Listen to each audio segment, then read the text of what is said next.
Kodie ne ye. Eno ni asem. Na apam unim se me ba ye kora no. Je se me hu se mo twa nko. Senka ene kane no a. Ense first no. Se obi ware a. Ene ni le kora wo ho. No mo ta sha atade ko. No kora.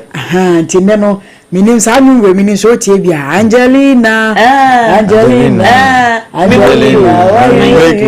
so no kora. Sa na bi na me no mi enu ya yo no. Angelina sa wa dwene ma so wo ana tena se no ana me se asem atadi me Angelina Friday okay ana me ni apamwa na ko nti Angelina yanko yenim na apam bisa se edie ne ye nyina ye wa so di apam se enkoda no ayede won mo ye adwuma no enye ba akofo asede ya ye nyina aban no ye na famu di a na nane ye jan so won mo ye mo se wo odi kwaku ye bi se wo ba adwuma bra eni kwanse kwaku sore no wanyana na so me fa ni ye adwuma se kwaku metina hanken kan kase ande no kore just the adwuma lembra di so me ba wo so ba na eja wabeda enti ni wi a na eja wakoni school say no nka enye learning on the job enti break ko animu no obo se kwaku betimi aye de obo na kore sa de ye nyina wo hwe se wo bi sa adoa na se onyini owo no se ne ba esa adoa enye no nwanwa mo enti ye woni mabu ho no mu a enya nwanwa se betumi asie because o ma amini ye bi ana papa ne ye bi but ye ye kan ye emponko dwuma na nkutu dwuma ye nkura ne ye ebiti se ya je hu sika die se pawo pa ana ye de akora ne kwa akoso nsuo na akora ne gina kwa hono oton nsuo ye se akora ne nkoton wo ko traffic light mo ya na ete hu sa nkoda no no oton gam ibi enkura ne bi nso timi ton sa drinks ya ba so yi mo enye adwuma wo so ye was anka that time nko wo school ma wo sua de but bi timi agaze bi awofo ni bi enti won mo support wo so ma me no papa but enya de wo sa akora ne ye ne de ne ye frudo amel pure ne be me eje ho asede batan no wasodie wo mu bi aban no so asodie wo na mom ye kapa no agina batan no ene aban no so mo be ka bom wo sa aban no mom no eden hyehye ba batan ni nya akonya se wo de ne ba kwa akogina kwa ho se school time ana onko ye kaya you no enya adwuma enti ni nyina no agina aban no so wo de hyehye mapa begu akwam se brewe ye ma akoda nyina kwa me kai se former president Dadaa Adwoa penso ebre wodi free senior high ne buy no wodi san hye ne ba sa si ye makwa koda bia nyina kwa ho so wo ton ade ene ye adwuma na nkura ye nhunu nkura e wo kwa ho sa se nkura gina kwa ho a won mo ton ade but ene no ase ase to afa ye to agum no ene ye se hunu sa nkura nyina no wo monte so nti ye nka se bia oye enkoda no mo wo ma wofo ba se edru school bre na akoda no ye because ye num nyina no ne ya boy ma me mo pen never saw it Adwoa eno kra no na ede because se okọ afuom ni bia aduane ombe ye wo afuom no wo fi a wonye nda bi nti ya na ye kondo se be kọ afuom no ena ono ma me so ko store na wo ton banchi na so mu ko dwa na wo ton mo ne na so ton bia ohunu se sempra e ma ohunu se semba yesi yenya no ne kwan so ena ne kwan so o ma ne bra kwa na ho ode so ye wo adwuma ne bi wo no mo a no kure me se wo to sa akora bi ya utimi ka se mpani nyuma na de akora na aya na bra kwa na dwene so ene na ho ode so utimi sa akora na wo ye adwuma wo ntumi but oba na da yase bata na de ne hode ne ba wo koken wo betwa boy ejini wo ja de sa na akora no wo so fa akora ne bi tibi sha wo ma wo ma me wan Ghana se na mi to nsuo na so no awo ton wo no ezo no se pescato nsuo edi sa no no nyina no ye nioma e wo se aban de se ma pagu akwan ye na yetumi tu ase na afefiro na zoom lions wo adwuma no se no so no wo da so wo hode zoom lion so wo ho what do mo na won mo dwumelfo na ehuna mane enu ane ne ba ko kasa for God and country professor Kwabla Bochi ene ba ko di nkomo no wo se no kwasem hawo a wo mo namu onya ha oketoa se bosume afeko ene abosumi nsia na se 1.5 year nie ye ntwi a won mo ka no musika na kura yesen yesen de yesen yesen sika no yesen 2.5 million old Ghana cedis 250 Ghana ai 250 cedis bosome na no kura no tete ni ma di Ghana mienu ni 50 Ghana yes na ga say baby awoye wajima no obefro kai kura ewienu no scanasa mo na sha risk ewom wo kwa ahomachi a wutimu se emai na won mo agina kwa ho lawyer kwa ho no mo pra no mo yes do the risk aye ma me no take here wo mo de pra ye kwa ho but ni nyina mu ni yen check you ni akoyi 2.5 currency e ama wo mo se wo mo enso wo mo ne aban contract no ska wo mo a kire so wo mo de mo no eso sene sa obi adi atra so akodi obi botom since na buy no say on say renew sa contract ni biemu no because edru no bia na say bio airtime bufu say wo maame na ntinke susua mpa say apam say nke yo maame ana ba mu nipa bi maame ana ne papa ene gina kwa ho no wo pra na bosom ye be ma no 2.5 old currency wo kan je onya metena fie no one je sendo so that says karama ntina fie bosom twa ne ka 2.5 because maame no obedi abro sa e dey say maake wo mo say 2 cedis ana 2 cedis kura say e 600 Ghana ana me boa enuru 1 cedi kura 300 cedis me kai se ne wo kumase ebi mu ba ho no mo sa na menim won mo wo mo ye ho adwuma no ye bi phone lines ni tumu aya won mo mo na wo bi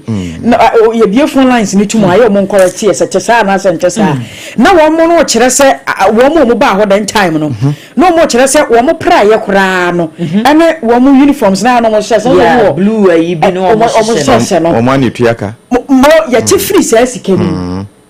enti sai sika ne yetete praye sika won ni sika so praye o mo de pra wo monten so no o ko praye ni bi kura se di 5 years praye no kura nyiri che ma na wo gira monten no a wo pra no se wo hu ayawe wo sam ya mete sam se wo man no ya timu no a yesi ye pa o man nkan ko ni yie die no parliamentarian sika won mo je e che wo bi o ti monten so wo ye di de bo o man kana enshientimi nka ami eche ho ne ye hwe ne han na zoom line adwuma ba ene na eba baby afa na aban etwam anya ne ne ba ye ene ne kina na ebe start ye nti wo ma ya che apam wo ma ya che ma be fo no complain ye na we kura no ye ntwia wo mo ka wo se abanda da no kura de wo mo ka be sa afi yes wo ntwia ye aban we so betena akonya so ye de wo mo ka ye ntwia ye enti bisase 2.5 old currency no a won munya enti de bia wo so de kopra enya mi adwoa asa wunya bi ntia se ga ya bi dia nka ba because we dey obedi ejuba ya ahomete so ahomete so serious ahomete o apam 250 cedis enti bosume edie be nkoa na esi kwanti a 250 cedis no mutumi ntwia wo ka how yenye ntwia eno na ya ahomete sem na kofuo abanda da na penso na omo complain say aban no de san hye ne bai na ko na ye hye pa sen ke beboa mabuna won mo ye school ye nya adwuma ye bi mo nko enko hye health adwuma nim ebi mo nko teaching ebi mo nko ha bi mo na ye initially hunu papa pam ke beboa na bi mo kra po ka sen ke ne nke de employ wo mo kra po anke ye na so aban ne nim de wo ye aban ni ska de hye mo eno de hye ato wo se bosom ye betuo mu ka 7.something mo enti aban on renew contract no dabi ene sei apra no se ne je ya ye pra ya de o te se de ka ne ye pra ye fie no e pra ko pra bola so no me kura de hwe eto da me nim se e bia ye te ha no enti na obi beka se baby a ye te no enti ne ye ka sa se but no enye sa itu pese o ka kire mi se kurom ha assemblies dodo se ne ye wo ha ye do so bebre kwa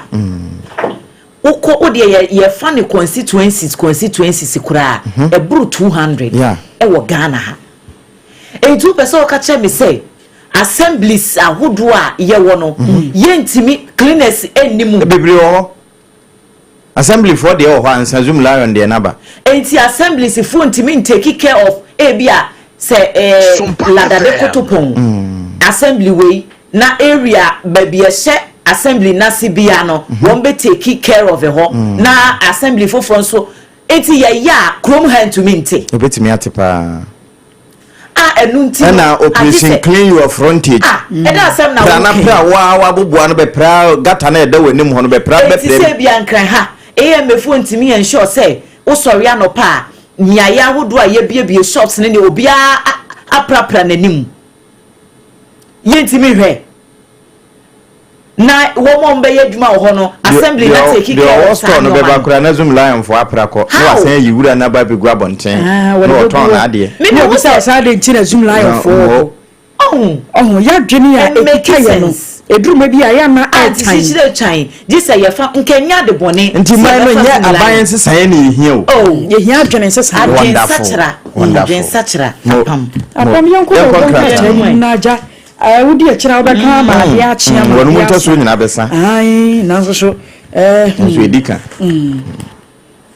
eti me shasi ma adwo asase ma memfa the Ghanaian Times the workata no enshase na eyi child labor ho asem na ye ka no krata yi e de aba no pe ya ohwemfoni no a akoda bi nete eyi ehokra de sen ya baby e payabo no kwari no eho no wote ena chese abo no gu nanim a wokita hama ya wo papai eho mfoni ne de bibi akata nanim kakra enti eho asem wo hanom a charge for chese enkoda be 98,252 ena Ghana hanom sei wo mo ye involved e wo child labor mu a e hadwene pa ye ka sei emu 500,000 ne akire wo mo nko school ya wo mo enyina etifia wo se saade ne de e hadwene papa ho asem e wo krata the Ghanaian Times mu ko page 12 a e wo ho na krata fa etoso miensa ene mabai abemu obi a wadi emfihia no aduro nu honom eko yese aregosem ababeto odwane se onu ankasa age ne nkwa e de afiri ne nsam e wo Ketu South mensin mu wo Framantemu edin ebeto emontene ene Prince Tenge wo mu ko hunu no na chese wo de ahoma asen ne kon ya onu ankasa ne dem ukuada no na chese na ansane ne na sare hosemi esiye na yese abemu anu ye deaf and dumb na so asi sebe wonte asem ebuntumi so nkasa na kubena na woton e wo mpotem ho yesa na me ho kura ye me some style bi na oye mum na so asi na so asi na woton kube na kube no woton e wo area ho obia ni mu no nti o kasa woto kube a obeda ate so be san akire no na ye kire mu se abrantie ne ye abrantie bi ade bia no ase neni gye ne ho de bia se wo high spirit mu hwe mfa ne ho na nanse mu ntam ne yesi wo benya court asem no de gafa na ho na court asem no yesi a sexual assault enu nkokope bia ho na asemuni na sexual assault no wo bi nim de ehye da eba yo asem no kra da so wo court a wo mun kan wieye se abrantie no anye se nipa se be nipa nyedua etimitimi hu se sa abamu ano wo try anamo bia saa kwan no so a antwaye eti na nasem kopie mu wo court a se se be bo so mi ntam ni edi abrantie no court akonia basa eni se wo mu ko hunu se wo no ankasa age ne nkwa edi afiri ne se wana damfo bi ne ko hu no se wo san ne dem ye no se akwakoya rehosem a okokatafa etoso miensa wo mo edi ehu nsem ababeto honum na enkramantemu soafo ye maame Linda obene wa akwele oklu ena ne mfonyini edahai na nsemu ntemu ye nimsem se soafo hwe o maisi kasem so etoto niema ema district assemblies ahodo municipal fonso eka ho ye release district assemblies common fund no edema wo musika na afoto a wo mu edidi djuma ebo assemblies ahodo no ho bra ye de ama wo mu na eno na Linda okru eka kire wo mu se sika no a ye de ama wo mu no ye si adwuma no wo mu mfanye enyi obi botom sika wo mu mfanye assembly ni mu adwuma se de be ya mpuntuo ebetimi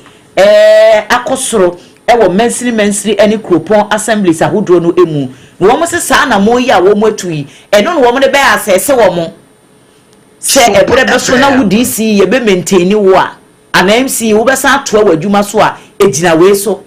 ne fa kese no agina we so eti sika na e dia ma no koye ne basabasa koye ne wadrewade me bi fa ba bia nsese e fa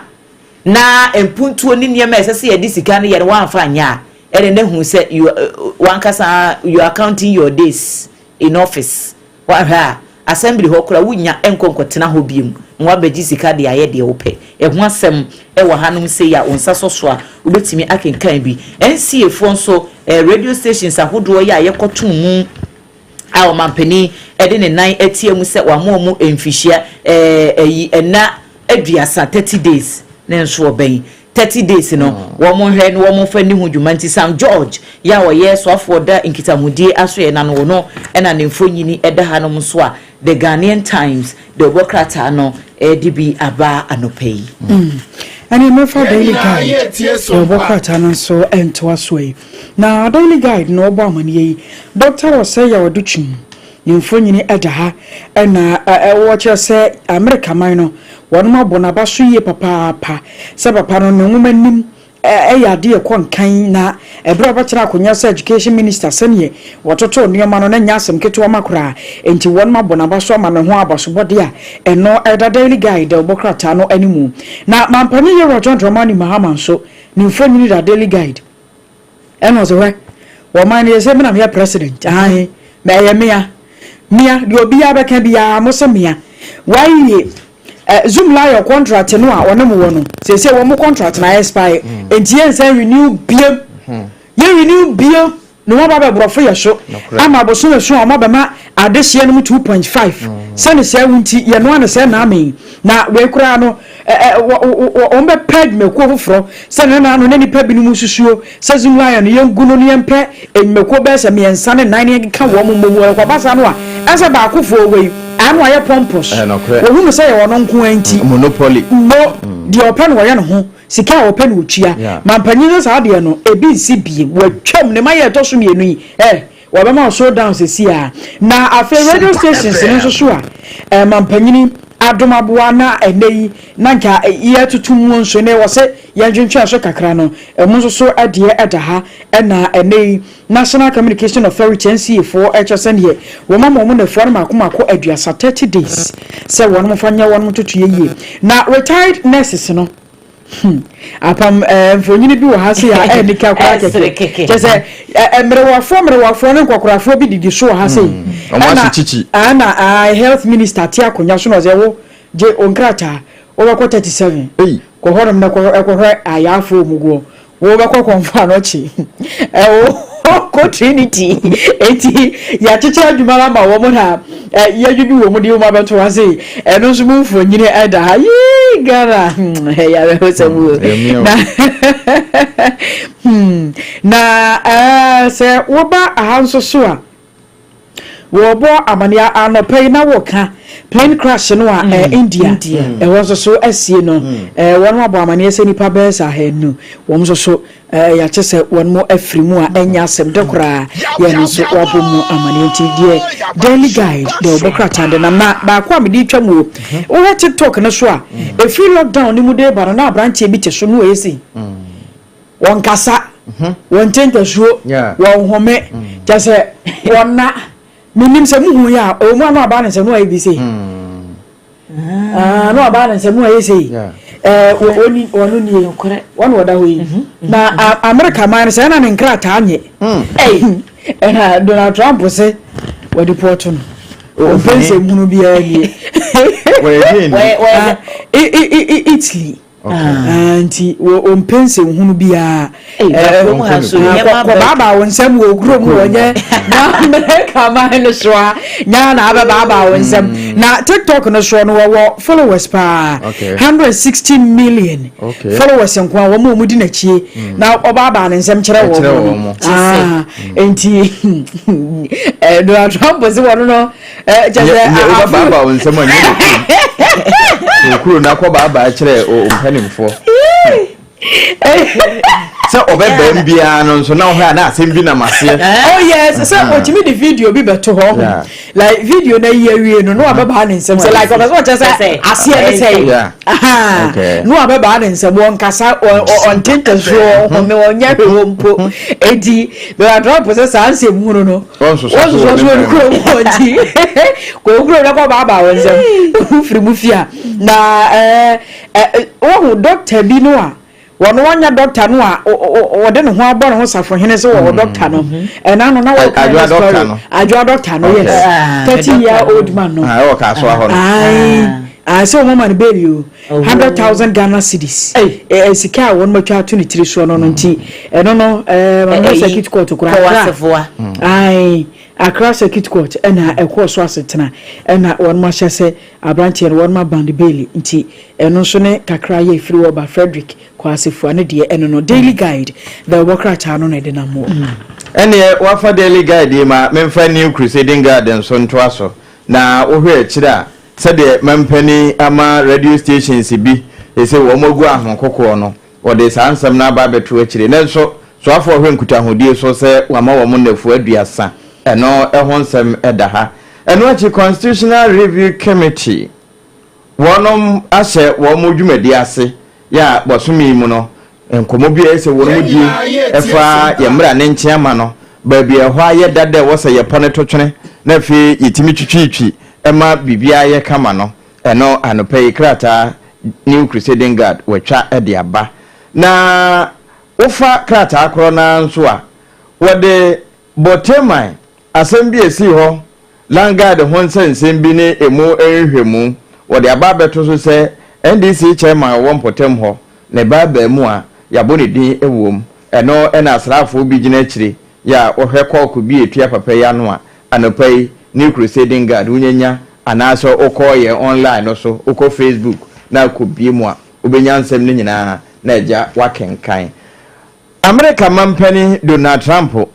wose wode sikatro bi no matototo amai bi no so a wo mode niema ebe ne kurom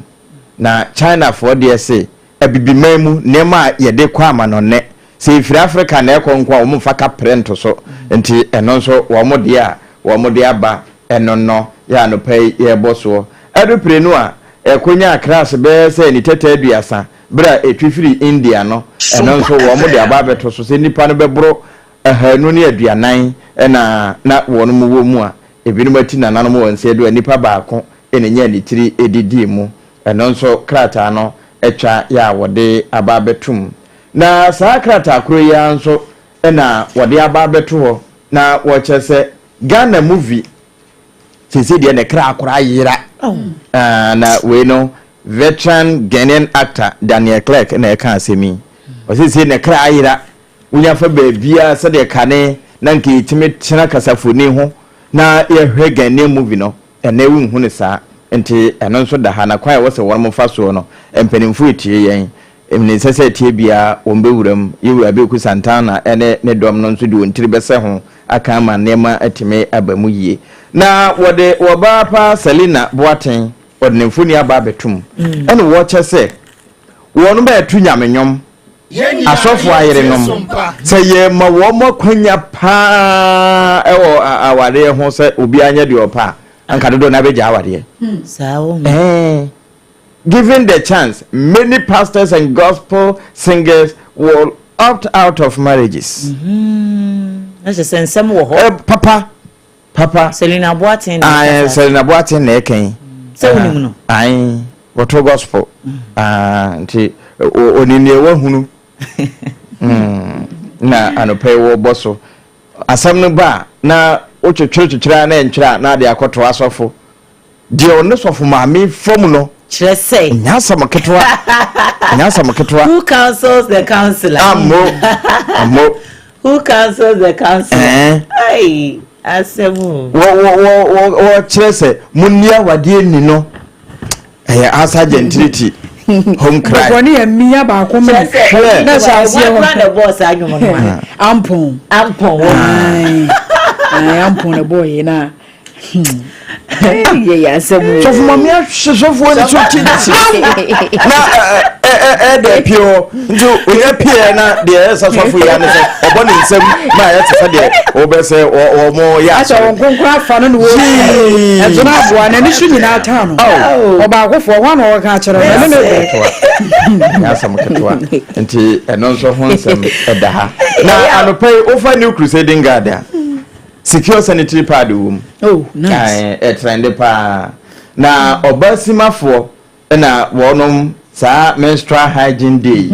wonom ye bie na wo se mo ababaawa no ahotetam na wonya adwene mu fan atimi asua de na enya nimdefo ye mma wo man mu wo mo botae no na wo mo koye no secure sanitary pad no mo de koma ababaawa no na wo mo nso pagya de atwamfoni de kirenti anopai se secure sanitary pad no hu se de ete a wonya new crusading guard ewom na okwa akoto bi obi afa asoro kwa nkoda no wachencena eno nso eda ha food and drug authority se de beye na yenua na yedi no eho betie na yedi nso ebenya ahoden wo mo ede adwadifo bi ewo tema edwom afa entetiemu a anopai krata na mfensie wono nso etwa ya wode aba sesi e framantam Council of States member baako na yire wone Switzerland abano wonmo akwa kodi nkasasi ema ye ka bibiduro paade a kama yese ehokura eduro ayeye pharmaceutical enuro no ehona womo atena kese kura anhweye womo edebeba anopai eno nso ho nsem eda ha ye boso na fe yade ama yatiefo sports waka no na nasafo kantanka ede bebero wonmo qualify a womo ebo womo ho ensirene na enu achi nso kura mampani ne na pamfo amma womo cars ne medals ahodo eno ho asem no na memfa chronicle enwie na fe yenko na mintiemu tiawa na yenko nkofa afrefo no yewura adutwim kane education minister wono na nimfuni edahai na wokura award bi wode etwamfuni kire yen ene yesi wo jinu din pa e Los Angeles we no enya Ghana amanone Dr. Yawose adutwim na anopa award awaje no wode kire Ghana se enwomasuya na wo beda no wo Ghana no na nhyehyeye no na enye nhyehyeye a se biu emu ha emu edu papa panti abro kire kura won ma bona baso eno nso ho nsem ene da hai afi anasefo allowance sa wonum so wo mu hienti a wo mu jama nipa bi no afiri mu no ase wenye Dr. UND ni bia we dey your okay we have a come as a certificate was a citation in Ukraine. Dr. UND and said, "Well, will be a weird who says, I can't see could drop out. Say, once someone no. Sabi, why you bit me there so far than watching. And the church was a BBM we have done. And I don't be a video be a rachaba to be the other command. Say, watch you, Sir Plato. Yes. What was that? What the idea? The name say what about to look. I know could be who says I could run with your man. Was a so fair Nintina said, Ghana for any do or much, you know, and a ball of Mabasso. Where is it? Where is it? Not in your papa, what you are planning. So I was about to the child problem. Not in your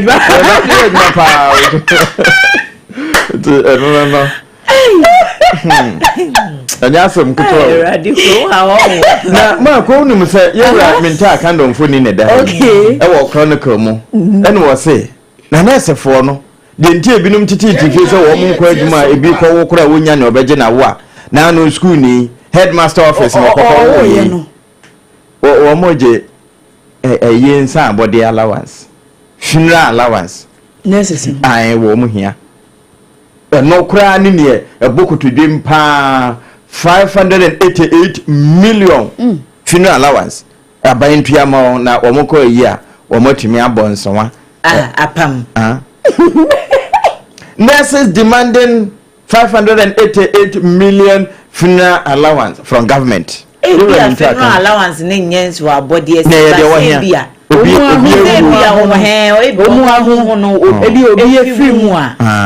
aban ma wo monsa abode because so bi free mu ayede abonsa na say ebia wo mo na te wo bo for ma class in the course of omajuma no omo ye no say bia obi ye sin na second atwa no wawu na na say wo mo adwumayefo no obi free mu a obi efree mu a ebi aban ne emfa cost ni wo mo ne welfare and wo mo ne welfare Sompa FM welfare ne de say ye internal ayi a wo mo eye for wo ho eno de ebi ate say adwuma mu ha ye we ni say ya ye be ye welfare na aboa ya nkasa ende wo mo yi ayo ene the amon and that ne nimba bia na to kwan da nti wo mo ne nim allowance kura omoji finra mu no wo no mu hie firi aban ho a omo ne ma ne de edosu uniform allowance yina wo extra debe say bi obi ewo fie ne ya frɛ no off ana bibi na emergency bi aba ne ya frɛ no say wo mra back no wo meye adwuma ne nyina ho allowance ka ho nti omo issues ne de chen nkura batadu mampani mahama say enema bi no my friend say non traditional export no wo susu na babia wodena adwempa akwakusi ni say e was yinu 2030 de na no etimima wo man $10 billion America sika eno anopay chronicle da bokata and was say yenkan Ecclesiastes 5:10 say Ecclesiastes na ye osenkafo no etire ye yenum na yi mudu na brofo no say he who loves money will not be satisfied with money, nor who loves wealth with his income. This is also vanity. Can it be na me hwese metimi akire mu? He who loves money will not be satisfied with money. Dear word sika no. Enye sika na be ma na hotoso. Nor he who loves wealth with his income. Ana de wodi de wonya epre ahonya de no. This is also vanity. We nyina ya huhudie. Nti ohwemfoni e de kire ya yewura dutwim de kire o na yewura kwabrami nta kando ho na funeral allowance no nti eno ne ya huhudie ha ana pai chronicle mako ma mentie mutia wona fe yenkofa afra ahonya de ya huhudie o sa na chronicle kire ya no pe ya huhudie and how the phone lines never to jana ma mem something nti ye kona ye de afoforo asem 0260196064 ahoma betimi afre na wabaso ewo sompa akra no 0260196065 0260196064 and 0260196065 Facebook no so no Sompa 106.5 FM Accra wadwenkyere obetime de afa ho na ye bekenkan de amaw ho nso na wudi wa woda na wode hye bi di na woda obetime de afa na ya kenkan de amawo menkofa wo mo na menkyere okay bia bade a ene ma menfa de abai wudi ne bia wo frefi where 5 p.m. ni atem akwetira hello 5 p.m. atem akwetira mo enche ho already no yenche Medum no kra o some dia makato se trade dia me de beka di patem nsem enye yam minia daye 4 years ni na ya dan fu bi film na ye na ye mai ni ya na ye check chajo ano dam paso ye say na Sompa adam fu ba ko so tuna no ano PC no minia Dada for yale sa 4 years. You put 4 years in what that them yale sa 4 years in Dada for no one for that. I just want to for OPC full yes you full 4 years while 4 years no one for what that them. Into one way to full the agro na ye so full na ye say na social media na who yale ko full. Obi afani hunu na na me tuka. To be a friend of you, if 2 years, mammy, you the Darcy. Mo with us and pay wo futu udene bia wo frefi adem frefi na post up mo ano pay until adem frefi na post out until inflation na force out yo let's check the phone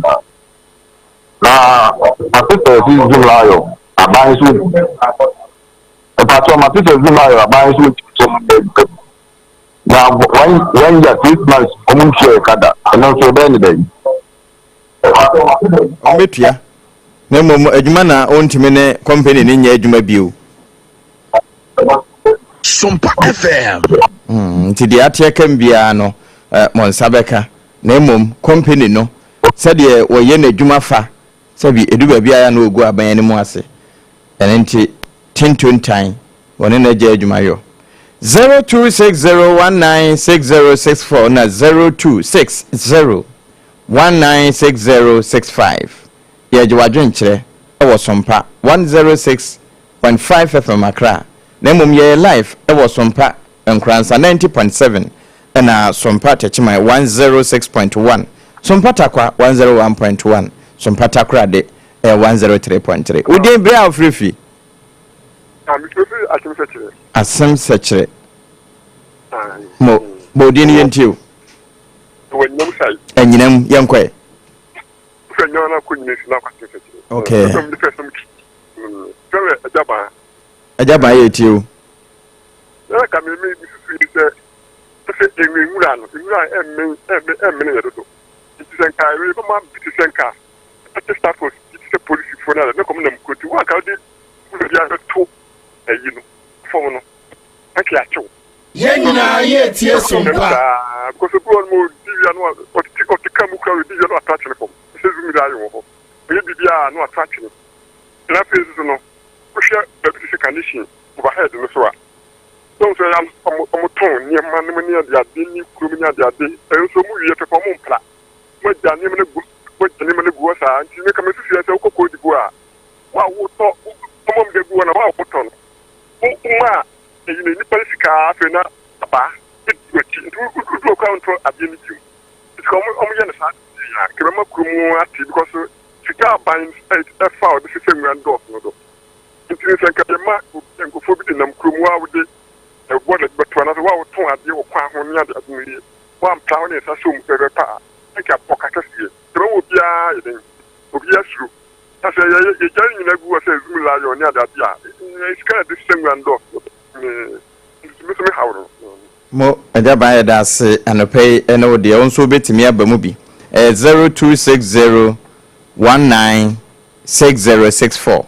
0260196065 na wo de wadwen kira ba Facebook ne ye Sompa 106.5 FM Accra ehon so betimi de wadwen kire akwa akoto ho wo de hye bi di na woda ehwa na ade befa na efe ya bobo na ya kenkan e de amawo chene nso se no nso no bo apa ho semaduanan ene ye obakura abeka ponachi ye de wasi ye kwa akofa agudi mu nsem na nasafo kantanka wa ye krado na wode de ebirim aka chiachi anepa no wa ba betene no e wa agudi mu entikoso anama wa fidie no e na Sompa onso ba mu a ye de obehwa mu na apam messages bi abanti se call bi na do yi firi ho ansa chenete na ajiudin na Kofi Dwomo en wode ne dia ba wo se say yesi gina se ye be high private jet e dia ma vice president then dey non negotiable enso anese fo aye mo de omo pe no de en dey negotiable wo hu enti ono so ne de eno no Dr. Baumiaba eno de we free Ablekuma Central wo se wo tie ye in live inside that suman Asare dan ho ye da se encha sonko enkoma bright Silfi Kumi national vice chairman Emma NPP ohene na mensa jibi o se eneye boja yeda na de atwi no atwura ba eneye boja yeda mo aseni adwuma pa mo ye ma oman kronkron Ghana onyame enhyira mo ya gina ho ma memfa we mra odin bia wo frefi Apam Dadaa wanchi na wajibo Kodie Dadaa Adwoa Apam yenti mfiri bono wanchi Apam Dadaa Asare ene adwoa pa mo de som amanfo som panyakopon hwia ma blame na mo Apam no pa ma fa ma fanchi aso nkonkoma MPP International Affairs Vice Chairman Bright and Silfi Kumi na me ya aduma ebe no so ko delegate congress ni ba mi se pe yo da no di baba batuga so be jina dia man PP on PP ya ne sa bia ma to dia akoro so kwan dia ko bo sha asase ne so chama tuba so when you mo tamo pa PP ko so chama mo wa chi deli bi so meto abama afrebesre Ghana man panyin si fam na anese fo no ne a mo hwe no on fa mo na asem no ani ya dodo ani ya pa mo si fam na ne ne ya Ajo mu hwe we si ka bi e se da bro so bia o because e nya 78 million e ma fele so bro so kwa chene mu dia na we mu de top we de fa mo ajo mu si uniform allowance fa mo se e kan se pro de ben allowance so ni ya kita allowance o food ade kan ho ina na okay ina food ade kan ho o mo les na ba bo te the food kan ho uniform allowance ana o mo pa no mo fuel o mo de ba mo any affair so a candidate month allowance is already mom. You will just be a shed up so. In Jabani see from now 1 year from more, so much media to me. Because my never to talk or new pa. I said, I'll be a moji upon day, and I said, Yapu Mano. Yet to us a cry. You're more than call, you're sure movie. Only all my dad you. So that's someone for my own yet because I don't know what about my community. I've been going to bring up for my pump. Eni nyame toa so che abonofo nyina ma ye ntitru wanchine na afa wonso sa na abamu a ye de wuso mu 0260196064 and 0260196065 udi bia ofrefi hello udi baby a okasa firo the akafia phobia ni kasafi kantamanto akafia yenti umfre sompa kantamanto no edi kama membo mabaso na mempa kwenya kesiencha Dr. Frank Ajampong amen charge the Kodie Pempa Sapia Muhammad and Dr. Sian Ejapong menia also obia ba nurse poya tenia ni eka because nurse for the omuni wa amu say doctors ya it said the NDC communicators ni bin say mo ka form ona aya na asem so obekaya na lado ka mu ka say nurse for ni bi call strike sa ama yan central for bi e ba bonke e be ka cho mo say nurse for ni bi no omuni adwuma mo ya sawe omu sikan suom e na dia ba ni say na abia na kani na munya ma wo mudidi wo matem but me ade ba kwa ha me say and that's the phone kasa no so sabi baby on ma bi mo ya kakra wo be ka say na do keso no wo bo mo ne ade ya mama allowance se ni ade mo so ma je ya to aba ma mo oni adriver for o so de jo ma me ye mo but ye de yan kon sa ya ba say abai no so mo mo say na mo nka se de be ya asunje because amafo mewu enye pe enkaye ye be ka bi say mo ne se pomo to aba ma ye but every exact say and you don't know we need to know my casa the next no not the one next time no on come go na nado a tell say why aboni atia na nado oni nyame nyama meni nyame to aso saa na wonso obemu a yede obesua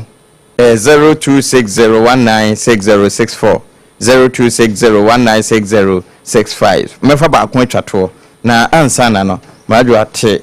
message ni firi hotel mama teacher constitution edi free amwase wo se enura de NCA fo yeyi wo mo kototo to stations ahudo bi wo se ni na settings brofo de bae no wo se JDM sheda en wo yes ade na U10 ono asan ba asa ese de wo pa ho chew enti ono ne de eno no o se enchia enkoma ono abo Mavis nkansa bodu Koka JFK and Uru Usu Bempanshire so MPP chairman hopeful J Francis Laye enso edene diaba Debbie Francis diene de mi se wono ba be advert mpacho wadawuma Masawood edifi kumase bantama obi abaso okay obi gina so wa utwato ka kire udin bia ofrefre good morning sir media na free from Kasafri Kantamanto Afrifa yenti Afrika Kantamanto na atwato of media so yo momoni etuma pa mo ye bo man Ghana yakopon hwam no ma munya sami atwi ame sompa yo edi kan mekanes po na dia ne kakra nyina ye o Ghana ha no mo ayi hu ni se ye mampani Dadaa Adwoa Asare mampani ye na si allowance si ya o ka so no do ti ntwa mo twam o Uchamu was soon to meet nurses and teachers allow Ucham.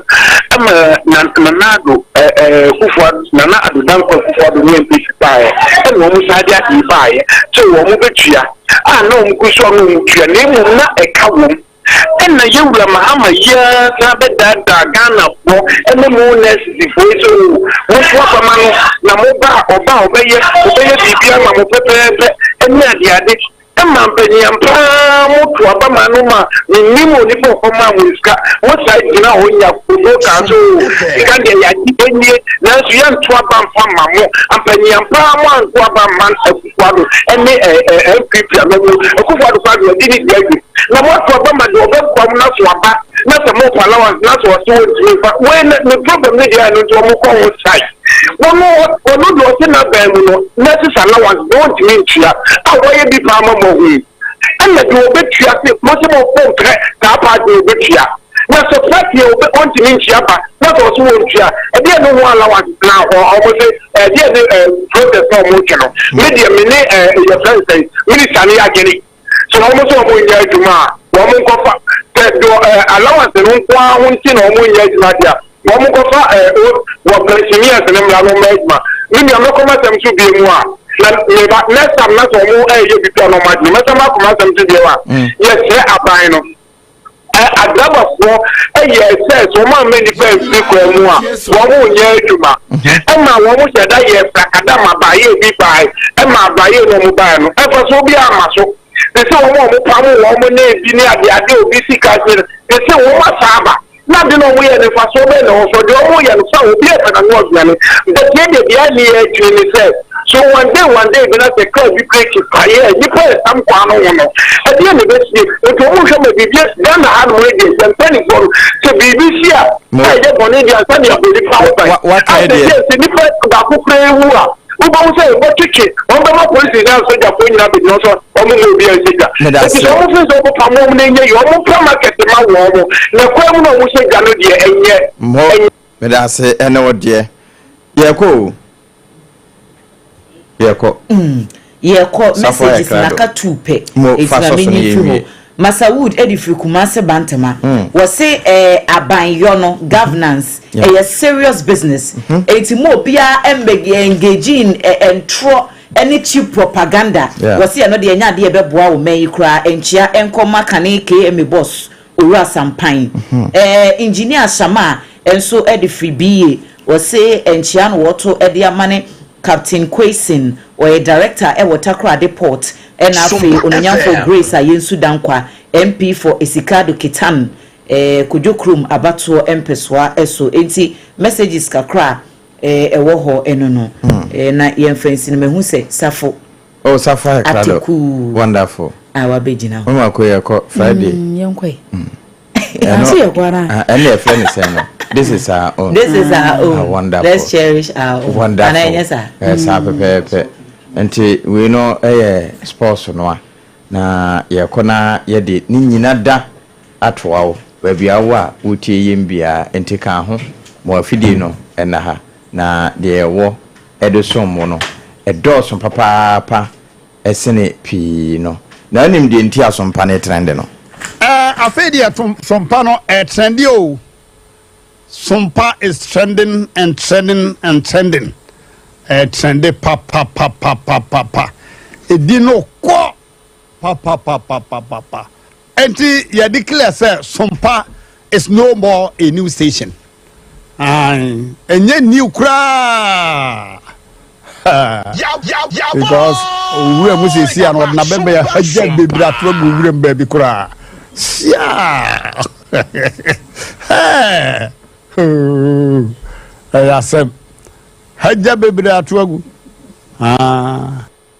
This is our own, let's cherish our own. Ghana Premier League is back again. I say this is our own, let's cherish our own. Division 1 League is back again. This is our own, let's cherish our own. Ghana Premier League is back again. This is our own, let's cherish our own. Women's Premier League is back again. And the what talk and one and kahwa Daddy Reshimwa Daddy Wado kahwa Daniji kahwa Daddy Reshimwa Ebeye fe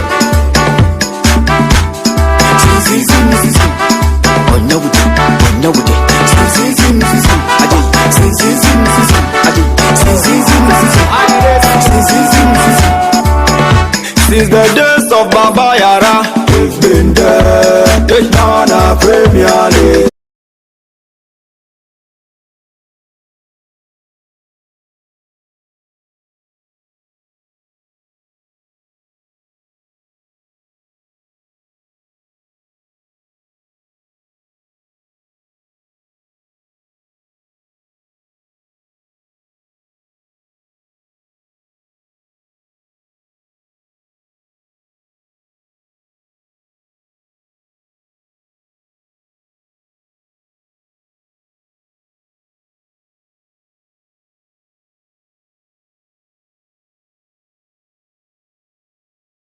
Dadaa secure sanitary pad pay omoke ho oba obusumi akonto no be secure e de amawa me patcho me kan secure sanitary pad enso ene de amount us okwa adwama so a na so akwa akopem na bia so etim aye kama kama na efiada no e kire me da kwasi da so hu ti weekend start na so benya hu ode da akwa kodi weekend na mesrew obeda so se me honam ya me ya machia me ya me na ma dabi amka heat patch na me kan fo e de amawa honam ya na betu ase de amawa na otwumi atima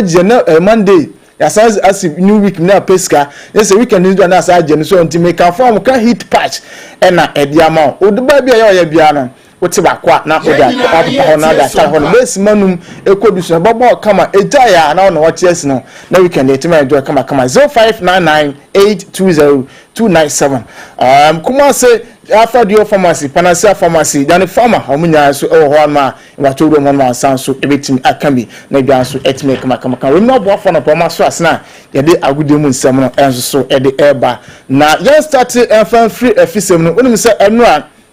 na Ghana Football Association na je se FIFA Go project no this is kano enso etimi ababelande na we no panfo kirema ya de skawe no omuni kwako wem o pram Ghana Soccer of Excellence pam na omakwa kosi aye 40-story building at the Ama Blasters sabi ni say ekwesa Black Queens Sunlight and I said a national team no say me man dey no so mbo e tournament say be start ahoboa na say we hotel sem bia so enye dey entim emomti no na omatima akwakoda no madwona bia so etimega be cut Ghana course no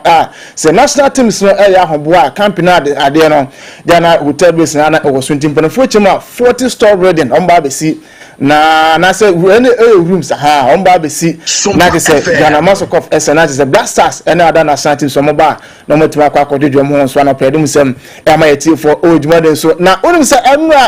enna presidential cup na say omko senate official launch no enso etima so enna we are 12 year news wo ha no na launch no enso Akosua Accra Sports Stadium na eno na panfo cha mko chia omanpani enna na twetwe won ko me kwa me fa so president cup nyakopra adma bosume ba be simene de to so ensia eno so ebetimi abaso na empanfo ne omapa mo say president cup no ompa sponsorship emfa emano no aye Dr. Tony Obin ono ekamba committee on chairman and next Mr. Nathan Kwabana Anochi ono so ekamba Dr. Kofi Aban ekamba na Miss Veronica Komi enso ekamba Felicity Mreku Muka awon so ekamba na Yaw Sechi Afari we mene panifo nsia anasa so ya pa omo se omo hwe na presidential cup no omo sponsorship na omfama tournament na so omfama no eso no na perim sem ema inatiefo na enno omuye na ene launch na start Akosua na mpanfo bebre enso etim ekasa wase na do dikan aye Ghana League Clubs Association omo chairman na say Gaka chairman friends Owura John Ansan and ewuzan say president cup no Gaka maja to musabo so men so ne da to so nsian eba so na ya chi wa haide yemusaw ahombo be na president cup no Gaka maya mode AFC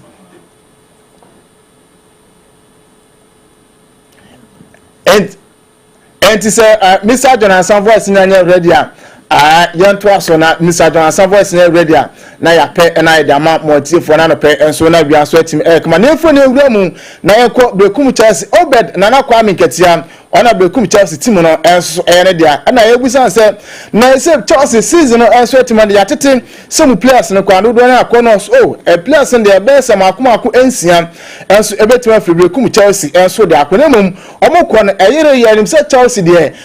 omo de oya dan a na young players no omo de ebibantia no se no obeda na kwa ameketia enu a ono so adetua no na pedum sem emetefo ntia se mi sa Adwoa Asare voice no ready na yenkonkotie okay ntinam se enyanya ready ntinya to aso na yenididi nkoma na yefuo na atintom FM na kopa ya aduma ochina FA Cup no eno so 8 abaso na before say ye ba sam se Mr. Adwoa Asare voice ready ntiyenkonkotie nsema no de tuanim. I wish first of all to express Daka's sincere gratitude to His Excellency John Dramani Mahama, President of the Republic of Ghana, and his government for his granting us permission to hold the event after only 6 months in office. It has been Daka's aim to improve on the delivery of present Cup each year, and therefore hope to this year's event the best of the 10th edition. We therefore urge our media partners to do your best to propagate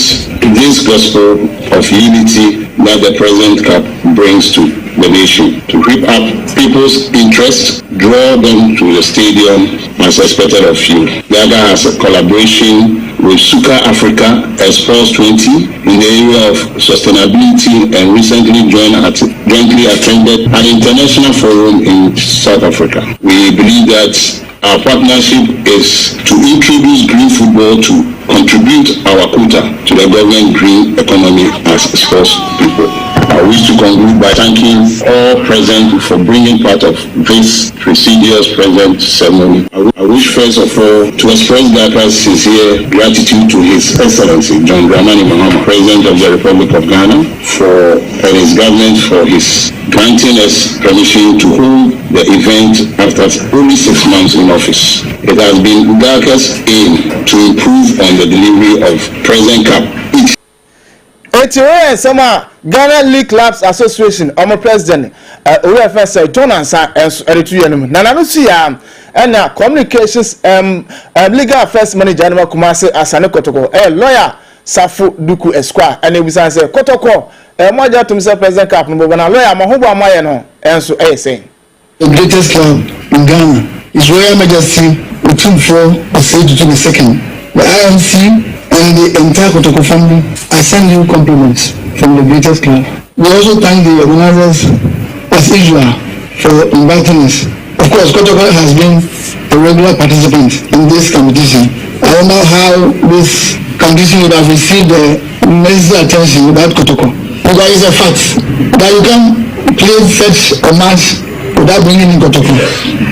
The enthusiasm, the euphoria, everything will be lost completely. And so we are only waiting for a call.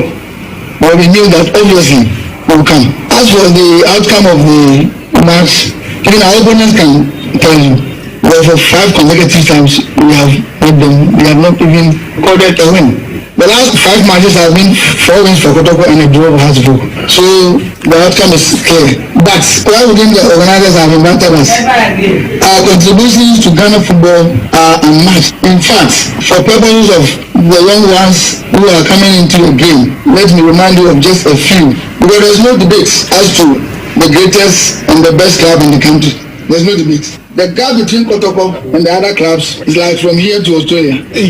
Are we not the club that has produced 2 out of the 3 Ghanaian players who have won the African Player of the Year? Ibrahim Sunday and Razak. 3. Kotoko produced 2 of them. Are we not the club that has played in 5 grand finals in all club competitions in Africa? Are we not the club with the most league trophies, even though we have the oldest existing club in Ghana? Please, if you want the numbers, you get on the D-Day, and the good performance will come. But as for who take the trophy, it's so obvious that Kotoko, as usual, will run away with the trophy. Thank you.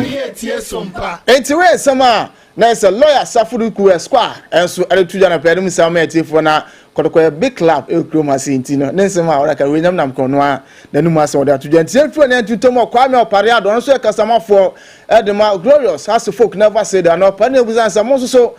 moya ahomboa se president camp nyagopon adoma 7 and 6 of July no mo so metima take part na opare nso so nchechire mu a For us as a club, it's a big honor that we've been invited to participate in the competition that is to honor the sitting president. Even though the team is on break, because we attach seriousness to this particular assignment, the team is going to get back on the 19th and then start preparation to ensure that at the end of it all, we send the House of Hope family back home with positive news.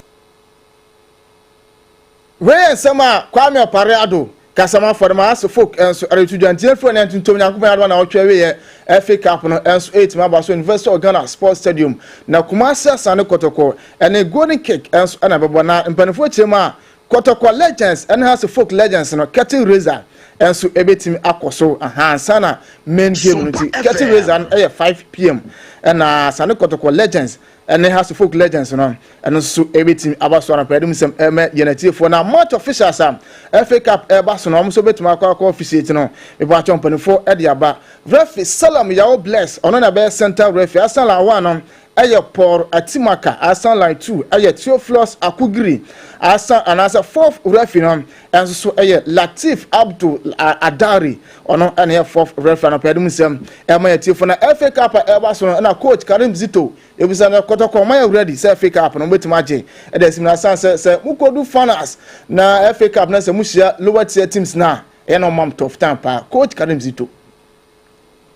When it comes to Kotoko, what makes Kotoko great is the achievement, the job that makes them great. And one of the achievements is the FA Cup. I remember I played and won, and today we are going into it again. And for a period of about 10 years, Kotoko could not make it either to the FA or Champions League itself. So this is a big opportunity for us, all Kotoko family, to come together and rally behind the club to achieve this feat, so that we announce Asante Kotoko back to Africa again. Aside even the name given to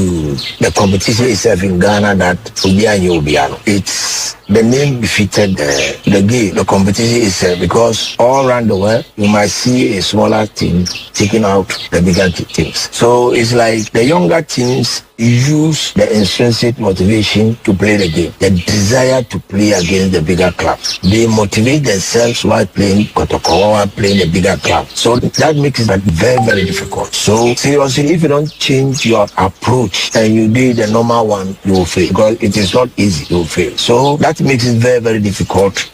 because he lose nothing. We beating them is nothing. But if they have the opportunity, it's something. It makes them great, it makes them this. So that is the most difficult part of the match we are going to play, because you don't care, but all what they care for, let's go and play and beat them. Let's go and play. And you will see that if they were to meet their own, they wouldn't even intensify their game like that. But because it is a bigger club like Kotoko, they want to come out and Sompa. And to some Coach Abdul Karim Zito Sariki and so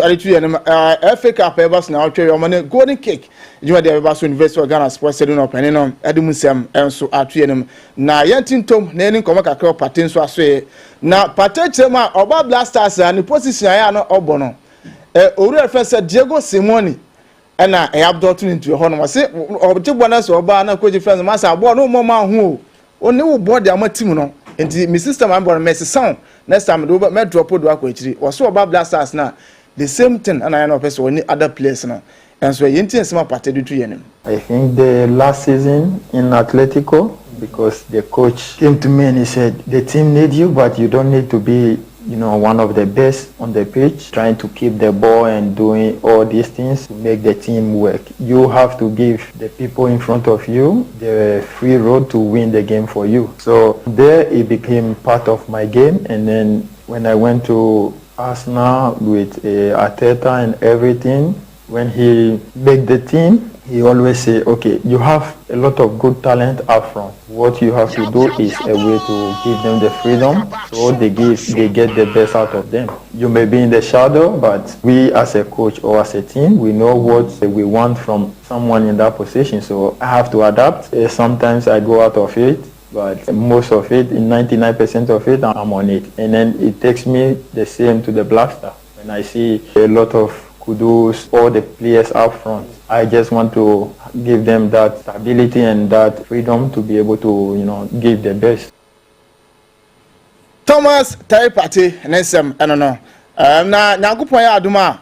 bosume akwakusima na asa bosume ayebewura mu ya na ema no Africa Cup of Nations no eba so ewo Morocco na Black Stars mo match schedule so mpanifo enso enya de ababontin yakopon ya 7th July Ghana and South Africa enso ena bebo eno 11th July Ghana and na Mali enso game no and so ebitimi aba so na last game Ghana and Tanzania so no etimi aba so on the 14th of July enti we Black Queens omo Africa Cup of Nations esa and so eba so e Morocco no omo so de na pedum sem ama etifo enti yewura mu na yemfa ma nsem kakra nso so na ma hu se systematic Abraham Makatem say metamaso ne enko na wonu say Bernardo Silva ehila anya uroma ni omo hwe nim say boy no bonya signature from Manchester City na ono so besina kan say Saudi for ne de omunya discover club mu say home one ne careful pe waso metima she enti Bernardo Silva sina kan Man City no emponfo na say Saudi ehila omo chima omo hia boy ne signature so ono so ebitima baburo no besina kan enso da mama na onum say eno na Trent Alexander-Arnold ono so oye officially or any medicals Real Madrid na eba na wie na odi sempi eda chijo so osua no Alexander Ochema osua no na nisu ade nu say nei o wetima si akan enso ada team friend say Real Madrid tell o competing in medicals on central official unveiling no eba so no and team central for him say no osua no nya na nisu ade nu say obe join Real Madrid.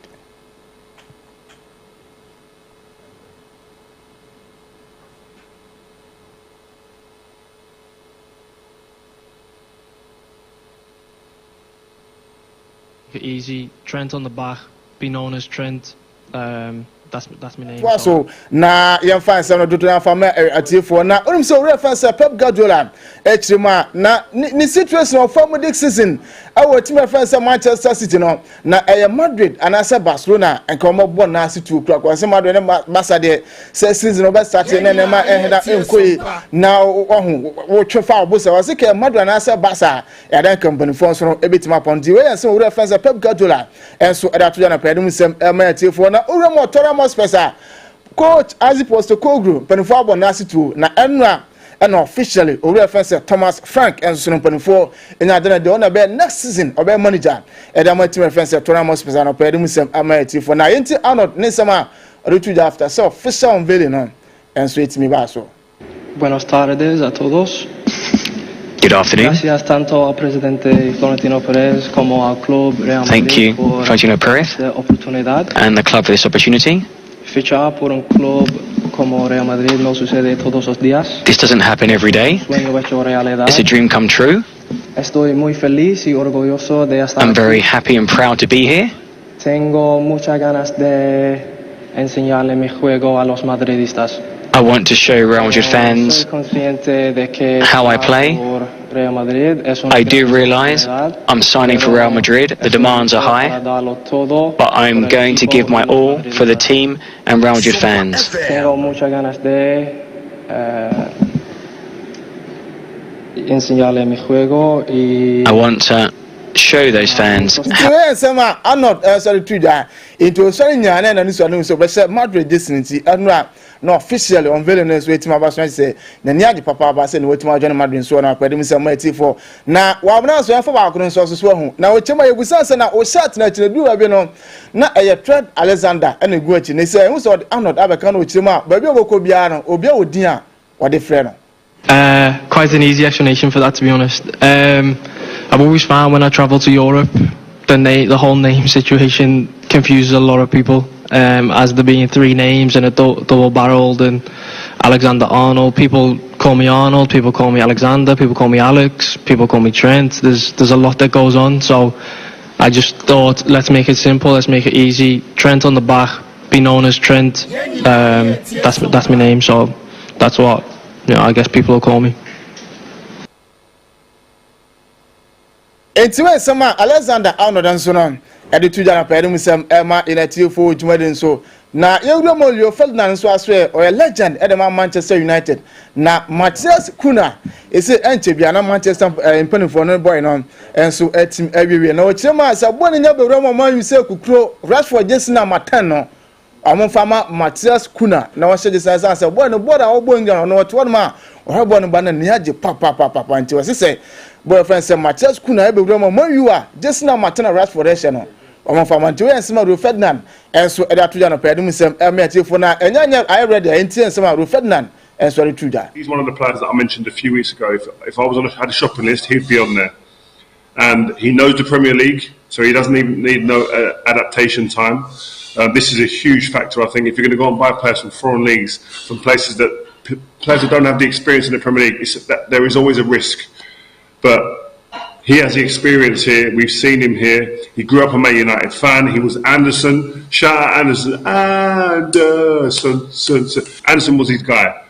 I have to ask him why. But no, jokes, I'm joking. But yeah, he's obviously a Man United fan. And I'm hearing he's taking the number 10 shirt, which was Rashford's shirt. What does that mean for Marcus Rashford, man? So, I don't know. It said there's a lot of questions in terms that will be asked about that as well. It might answer a few questions. But 17 goals, 6 assists in 36 games for a Wolves team, I think is impressive. I think the recruitment team of Manchester United would have seen, and the coaches here and the players would have seen what he'd done to Man United at Old Trafford. He was slicing through Man United like a hot knife through butter. Interesting, Uri offense, Rio Ferdinand, Manchester legend, and so Ada to Jana Pedro Musamati for Tiafa good Musamasi, and sorry, I'm a hit patch and a pair almost as and a dog can see some event in out you may say Pisca and out you may best enjoy. Now, when I'm here before soon to enjoy, I'm going hit patch and I make for answer them all bar. Obosu me akwanto be secure that secure sanitary part and I make am for enso e the amount into bodu adwama so now so adu de na dwan so etim e kama kama nemum me besle etie for mutie Sompa 106.5 FM anope se munya aso mo for aso fam we meet to video influence nko ye announcement ye mfantwam tiawa na prophet Udru emra emetu aso emfa ema masa obe steady hon na moze gbon se Joes on Joes ahanti Joes Ministries ana almost say yamfa na yeti for say omupe teacher ne obekire children's ministry Sunday school systematic qualify say onum say nyamusum wo mu wutem abonte say onum say Sunday school betima kire nko ade a nyamusum wo mu a say full time anti we full time worker you found Sunday school kra no be do Sunday we say tetina na ko Sunday school no na wetima kire nko na de kama ntino empanofo kire ma so ya ready na say ugidi say ugi hudi say nyamkupon nyamsuro ewo mu na obetima ya adwuma ya mesro na wetima de application letter no enso e de aba na say wo de what the WhatsApp number 0557 171 11 0557 17111 na number na asa anye computer nti mo fama nti ma memfa we am 0557 171111 ha we na correct ha ntino na onso watimi do application and so that for your WhatsApp number and I say o de offer ya beto so na ye cha kwan no na watimi na ba ye wo shopping center ho e wo dome ha na otimi aba na bia so etimi kama ntimi say oye obi a oji hudi children's ministry Sunday school obetimi a kira de wonim de no say obetimi a kira nkwa na de nko ade a we full time and sorry say for a Joes ministry and as a ministries and I'm found na waba na do application at the 0557 171111 na bibia so etim ay kama na bibia so etim systematic so that we here in as a media see ye call Ranford and they call Facebook na ja Apam Dadaa AAA man Mr Secure man voices ni na anti ye ko nyame adoma